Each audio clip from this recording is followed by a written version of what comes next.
Hey, for this 10-minute daily maintenance, we're gonna do an equipment-free hip opener. Now, I'm up on this table, and I want you to be able to drop this in quickly if you have no time for the day. So this is sort of, hey, I want to do something to get my hips prepped, but I don't have much time. So what I'm going to do is to start with this elevated pigeon position. And what's nice is that the counter height, a coffee table height, gives me a lot of options. I can drop the foot off if this is too much. So if you're feeling bound up in the knee, drop the foot off, and you can always prop the knee up if you need a little bit more support. Now, the key here was I love doing elevated work because it allows me to get my torso upright without having to crank my back into some weird positions because of my hip, right? Unless I am the yogi of all yogis, it's difficult to have this hip into a good position. So now I get to be in a little bit of a split position, and this split position offers me some real benefits because this is actually working on the rotation of the hip in this extended position with the other hip, which looks a little bit more like running. So a couple things we can do here. First of all, I'm just gonna wind up, and what I'm gonna do is see if I can back away. So how do I create a little bit more distance between this hip on the left side and the knee? And I can just be nice and tall here. And unlike being on the ground, this doesn't create as much of a gapping force because of the loading going on in the spine. So I'm a little bit more excited about having this butt kind of up and off the ground a little bit. So again, I can prop up as I need, but the magic here is not just surrendering the back, which will hit, but really getting torso upright. So when we have the torso upright, you'll find you'll capture aspects of the hip that just aren't available to you other ways. So now we've gotten a little settled. Let's go ahead and rotate a little bit and notice that I'm trying to get my belly button to go towards my knee. So again, don't go down, try to be tall, and to create tension, see if you can back up a little bit and rotate away. So it's a little bit different idea than we normally do. So just as much gapping or much distance as you can, rotate away, use your props of your hands. Keeping on that breathing, and just take a big breath here. And then let's go ahead and rotate the other direction. Again, chest up, and you'll see that when we wind this direction, this is the magic. This is that knee to chest magic, but without all of the other sort of implications. And what I feel is that when I get into this position and pull across, I can feel the fascia, connective tissue, muscle systems all the way through my belly. So I rotate around, some big breaths, just trying to rotate and be locked. Taking a couple big breaths here, hanging out. Now, if you want, just take a break for a second, just shake it out. We're gonna come back to that leg, just get some blood back in, a little quick wobble back and forth. Throw that leg back up, and this time now, let's see if we can drop a little further down. So still chest up, but I'm backing up a little bit. And if I can get a little bit lower, I'm like, oh, okay, that's a whole different shtick now. That is starting to hit my adductors a little bit. And what I want to do is just want to noodle on these positions. Just kind of come in, feel like you own it, and just go hunting for your corner where you feel restricted. If you want to drop in a contract, just do an isometric here. I've got that planned at the end. You can relax and sink a little further. A couple big breaths. And now let's come back up. And what I want to do is that isometric. So I'm going to load up, get all my weight just going through the leg. I'm trying to support myself off. And the idea here is this static position. Just make this hip work. It's a little different than on the ground, a little bit different stimulus. I can really get square to the leg in a way that I can't necessarily when I'm on the ground, which allows me to kind of capture different corners. So I'm just pushing my leg into the ground, holding myself up. Give me kind of 10 more seconds here. Now, let's go ahead and round. Keep your belly button pulled to your spine. Don't bulge out. Don't put a little extension in the middle of your flexion. And then let's go ahead and just be cool here for a second.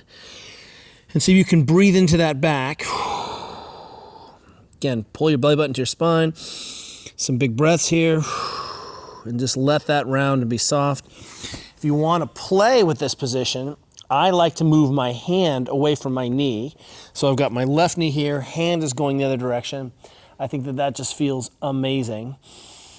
It just gives me a chance to really find comfortable positions, do a little bit of static end range work, It's just sort of letting my brain know, hey, I'm gonna be here in this position. And then finally, I'm just gonna see if I can get my belly button on top of my knee. And again, it's nice to be able to rotate onto your bed, onto your counter. And we're just playing now with a little bit of flexion and some of these really interesting end range positions. A couple big breaths. And then let's dismount from that. And if you stand up, it's gonna take a second. So just go slow for a second, kind of feel wobbly and weird. And what's amazing is how free that hip feels. I feel like I fall over to the side, and the choice I have in that bottom position is really immense. So let's do the other side.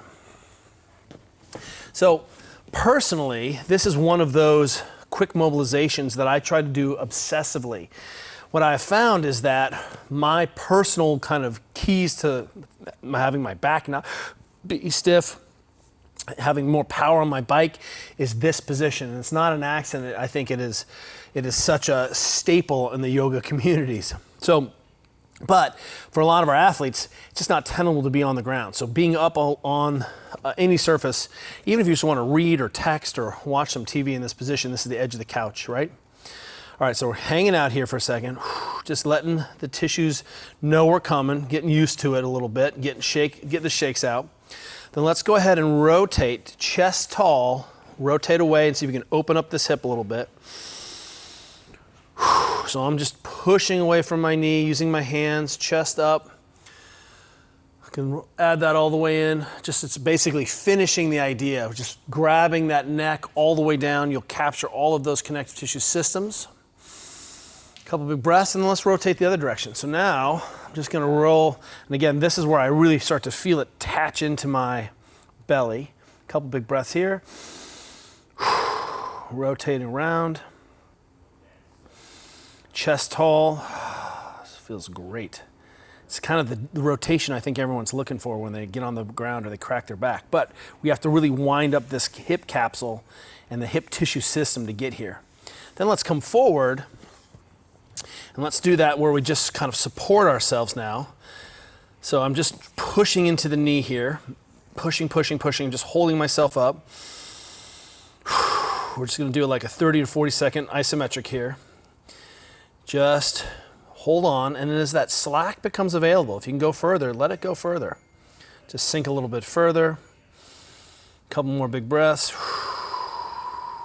So in situations like this where I'm not doing a dedicated contract relax, I just try to teach myself to be able to contract into this position whilst maintaining a long inhale, long exhale. Fantastic. Let's do our drop away. So now we just drop down a little bit. See if we can play with that position. Remember, we just noodled around here. That just changes the game a little bit. For me, it really opens up this adductor. If you can't go much further, that's okay. Right? This isn't... Don't have to be Cirque du Soleil. It's moving around a little bit. It's toying around. If you feel like a certain spot, just noodle on that spot. Then let's come up and get comfortable. We'll fold forward again. Keep drawing that belly button to your spine so that we're getting a good, clean flexion system. And then just relax and take some big breaths. Let that hang.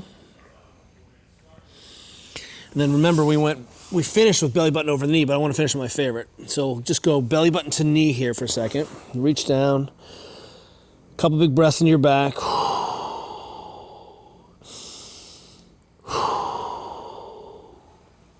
And then let's do the favorite where we open up away from the knee. So just twist and open. Couple big breaths here. Oh, it just feels so fantastic. I'm gonna go low. It feels like it hits aspects of my tissues that I just can't get. I mean, this is the sort of sometimes the deep corners of the room that I'm looking for. So I love this. Feels fantastic. And guess what? That's a quick 10 minutes of hip opening. Now, just hang out for a second, let those tissues load. If you could walk around or not, that's great. But what you'll see is, and appreciate, is that relationship between pelvis and what's going on with the leg and that glute and what happens with your back. And that a lot of us end up feeling really stiff in our low backs, But really, that's stiffness in the connective tissue system of the glutes and the fascia as it relates to the hip. And as we restore those things, we can unload and improve the mechanics on the spine. Spine is pretty simple. Don't get me wrong. I appreciate that the spine is really a complex system, we look at the big forces on it. There's no way that my pinche little abs and all the little small erectors are the problem when I'm restricted downstream. So this is my quick 10 minutes. How do I make myself feel better without any equipment? Give it a go.